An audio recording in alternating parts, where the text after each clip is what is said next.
Merci beaucoup. Merci beaucoup. Merci beaucoup. Thank you. Merci, Anaïda. Je t'aime. I begin on behalf of everyone here, expressing my sorrow at the passing of our beloved Queen. Two tiny words, the Queen. Yet on every continent, those two words conjure up more than a picture. They also express an idea, the idea of decency and duty. Elizabeth II, though she might have recoiled at the thought, was the world's most famous woman. Yet she was our queen, our sovereign, for almost half of our nation's existence. In her 22 visits here, yes indeed, in her 22 visits here and her dealings with 13 prime ministers, she exhibited the virtues we most cherish: dignity, civility, humility, candor, and above all else, service. That's why her death, though not unexpected, is nonetheless shocking.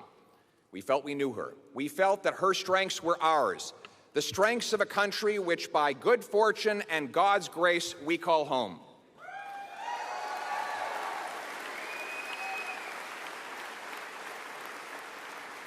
And that, perhaps, is why I feel a small catch in my throat when I utter the words that no leader has stated in this country for over 7 decades: God save the King.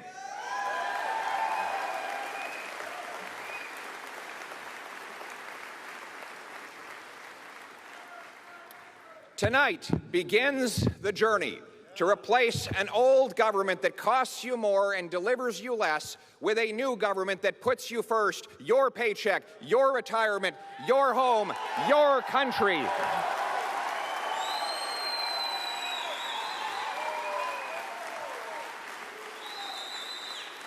By tackling liberal inflation, we'll put you back in control of your life and your money.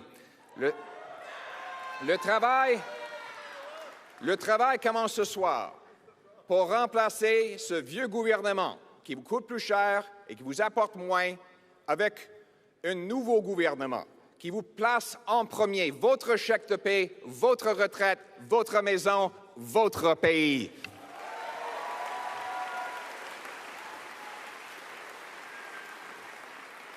En nous attaquant à l'inflation, nous vous redonnerons le contrôle de votre argent et de votre vie. And it is about you. This is not my victory, it is yours, and I have so many people to thank.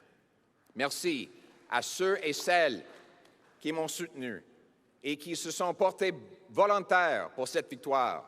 Merci aux autres candidats d'avoir renouvelé notre parti. Thank you to Scott Aitchison for running on ideas like simplifying and lowering taxes. Thank you very much, Scott.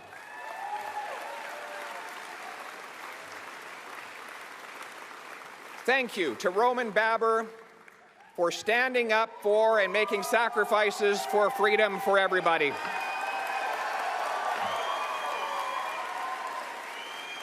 And thank you to his wonderful partner, Nancy, for championing children with autism. Thank you. Thank you to Leslyn Lewis for standing for family, faith, and freedom.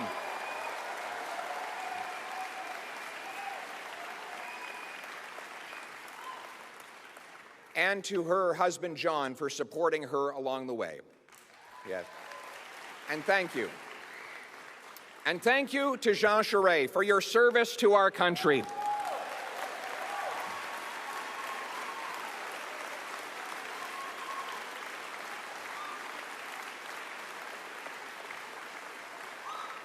And for ensuring that we still have a country that is united, in which we can call ourselves home. Thank you for fighting for Canada, Jean, when the nation's back was against the wall. In the 1995 referendum, you stood with courage and passion. You defended our country, and our nation will ever be grateful for your work. Thank you. Absolutely.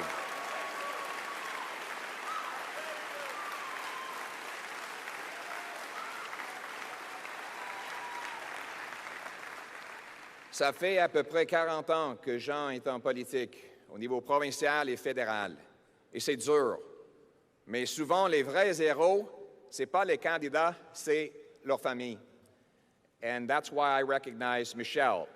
For those 4 decades, there have been countless occasions when her husband was fighting causes on behalf of all of us, when you had to carry the extra load and take the extra sacrifice, countless invisible sacrifices, and we as a nation, we as a party, we thank you, Michelle. Merci beaucoup.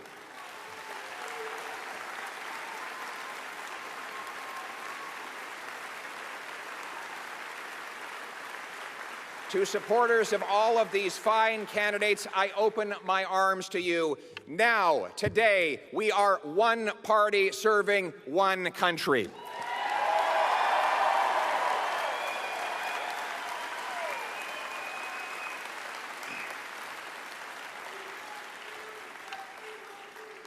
Most importantly, thank you to my brilliant and beautiful wife. Merci à ma belle et brillante épouse.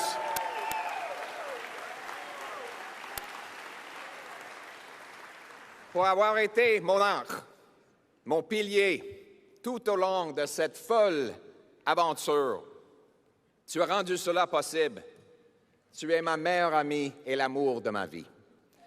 Ah, oui. À la famille d'Anaïda qui a pris soin de nos enfants lorsque nous étions sur la route, vous avez rendu cela possible. Muchas gracias a la familia de mi esposa y por su contribución a Canadá.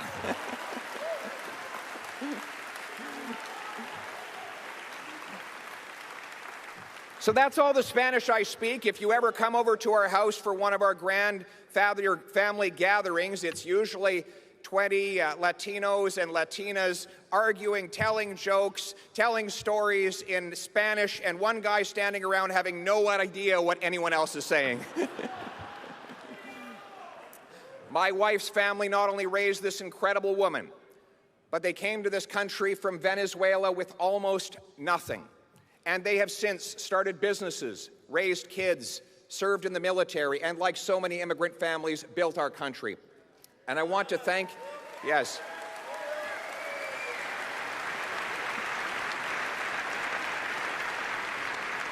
I want to thank my brother Patrick, my father Don, his partner Ross, my mother Marlene, and even my biological mother Jackie is here today. Yes.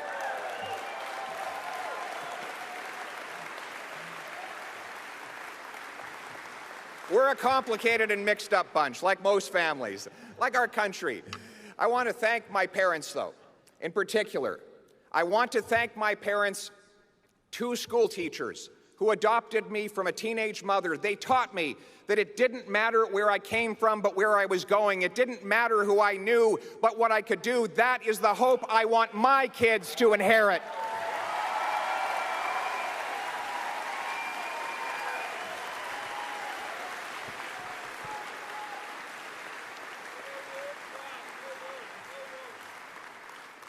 But that hope has melted into worry for many.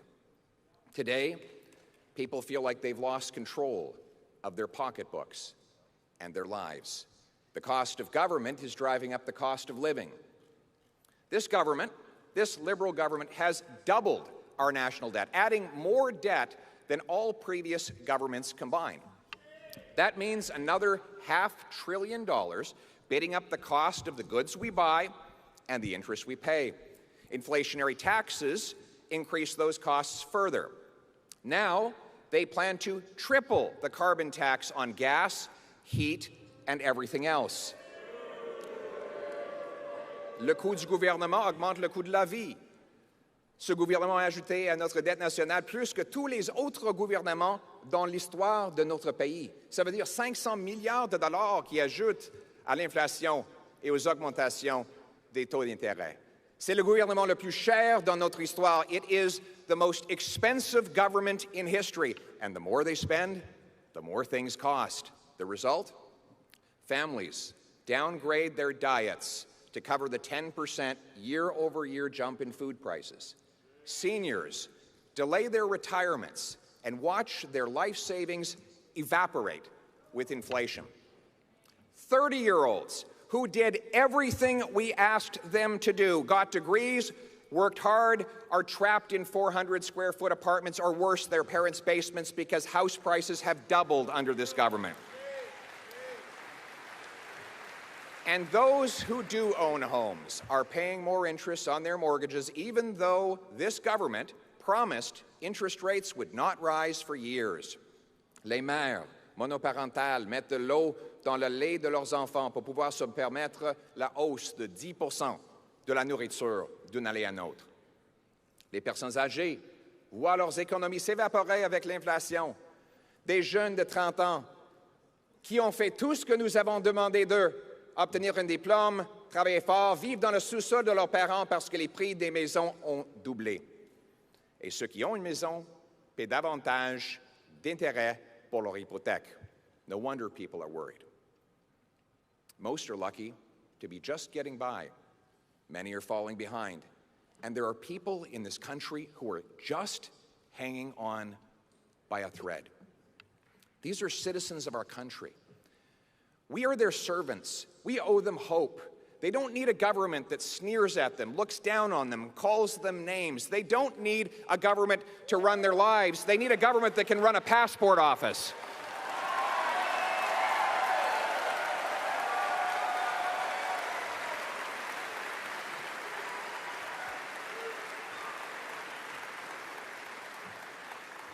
They need a prime minister who hears them and offers them hope that they can, again, afford to buy a home, a car, pay their bills, afford food, have a secure retirement, and God forbid, even achieve their dreams if they work hard. They need a prime minister who will restore that hope, and I will be that prime minister.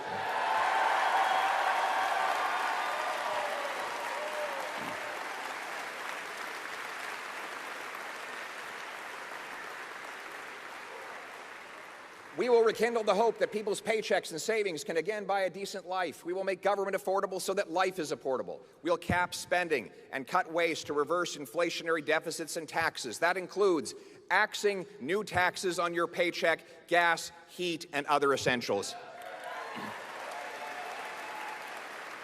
It means fighting climate change with technology and not with taxes. We will restore hope that hard work will again pay off. Do you know that today, if a single mom with 3 kids earning $55,000 a year goes out and earns another dollar, she loses 80 cents of it to taxes and clawbacks, so she can't get ahead.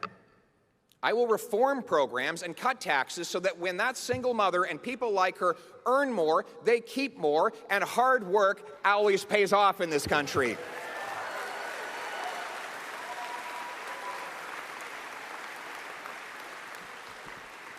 Nous redonnons l'espoir que le travail devienne payant de nouveau, en réformant les programmes et en réduisant les impôts pour que les gens gardent l'argent qu'ils gagnent pour leur famille plutôt que de tout perdre au gouvernement. Instead of creating more cash, let's create more of what cash buys. Think of it.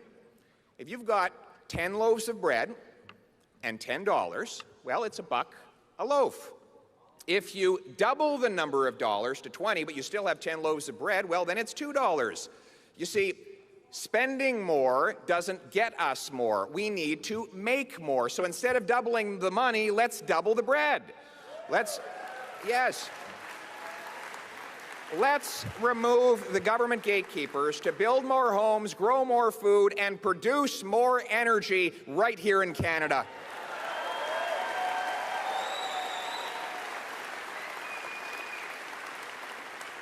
We need to restore the hope of home ownership. Right now, youth and newcomers can't get a home because local government gatekeepers block housing with heavy fees and long delays for building permits, leaving us with the fewest houses per capita of any country in the G7, even though we have the most land to build on. A Poilievre government will require big cities that want federal infrastructure money to speed up and lower the cost of permits and to approve affordable housing around all transit stations so that our young people can live there and don't even need to afford a car.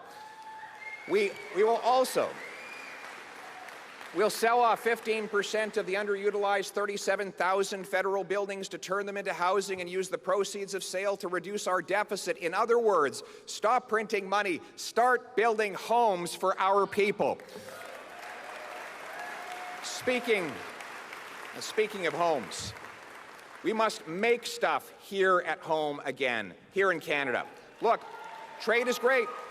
Trade is just great. But we learned during COVID that we can't count on the rest of the world to take care of us. That is why we must be the best place on earth for workers and businesses to build factories, mine critical minerals for electric cars, and develop other resources. Right now, we lose wages because we import 130,000 barrels of overseas oil, mostly from dictators, every single day, even though we have the third largest supply right here in Canada. And that is all because our government prefers dirty dictator oil to responsible Canadian energy. We will repeal this government's anti-energy laws and replace them with a law that protects our environment, consults First Nations, and gets things built. We will greenlight Newfoundland and Labrador's planned increase in oil production, which will allow us to fully replace every single barrel of oil we're importing from abroad. And within 5 years, we will set the goal to end dictator oil in Canada altogether.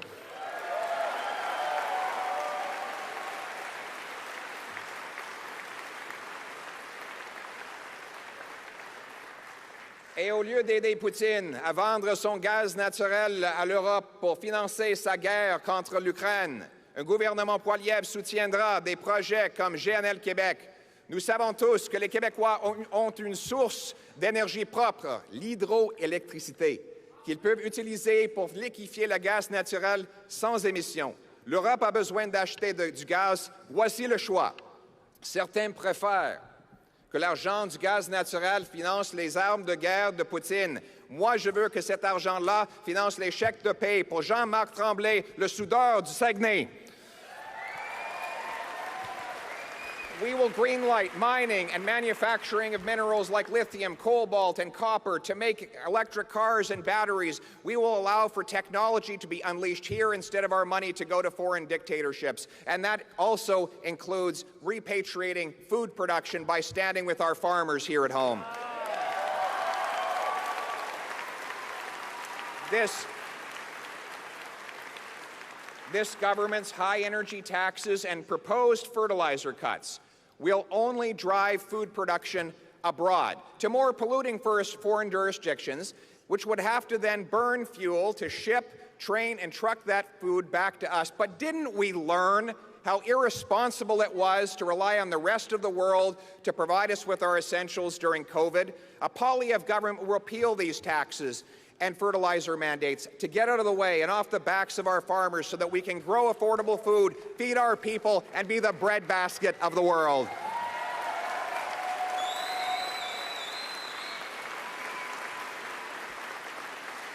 We will restore to First Nations more control of their land, money, and decision-making, and those communities that want to develop resources and invite commerce to fight poverty will have an ally rather than an obstacle in me.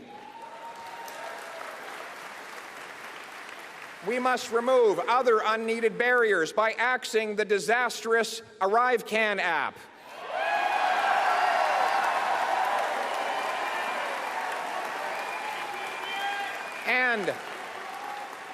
And by ending the remaining COVID vaccine mandates to let people work and travel freely.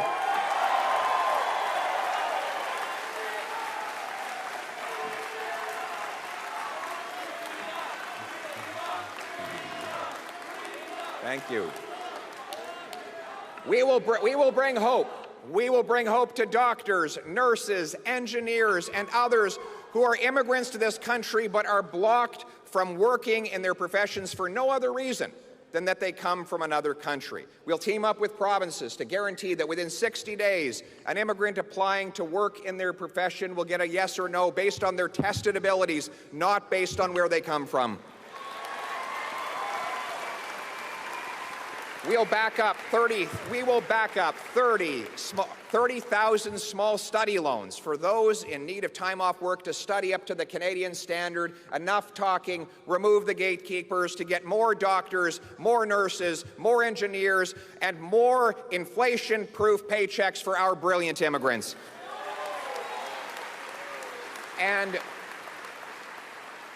we will restore the hope of safe streets, a hope that has turned into fear in all too many places after killings in Vancouver, Montreal, Toronto, and most recently, Saskatchewan. Weakened laws allow chronic and violent reoffenders out of prison early at great danger to our people. Instead of spending a fortune targeting licensed and law-abiding, trained and tested firearms owners, Conservatives will bolster the laws, bolster the borders, and put the real criminals in jail.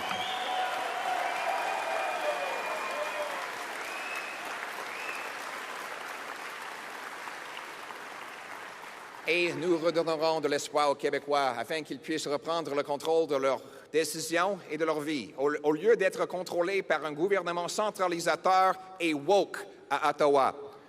Vous savez, la langue française m'occupe une place toute spéciale dans mon cœur.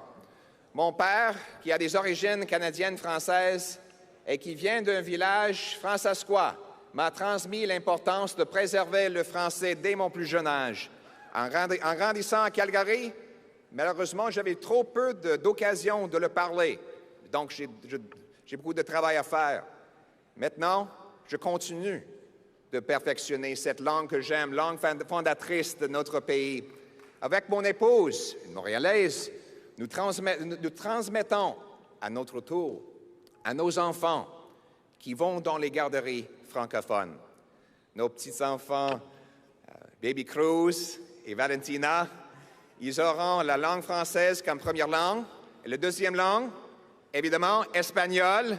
Et après ça, troisième langue, l'anglais. Je vais aller plus loin en parlant du Québec. Je dirais que les conservateurs de partout au pays ont beaucoup d'apprendre des Québécois. Les Québécois défendent leur patrimoine, leur culture et leur langue. Ils ne s'excusent pas. La nation québécoise tient tête au wokisme.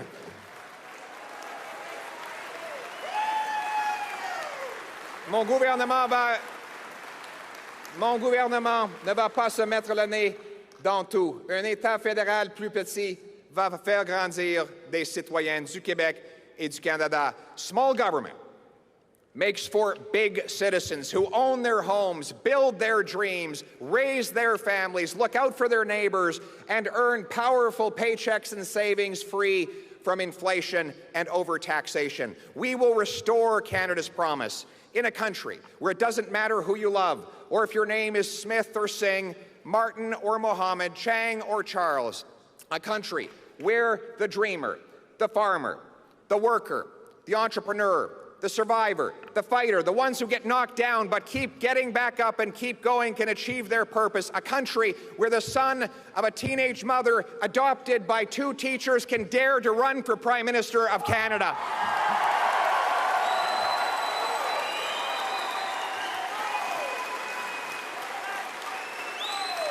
Absolutely.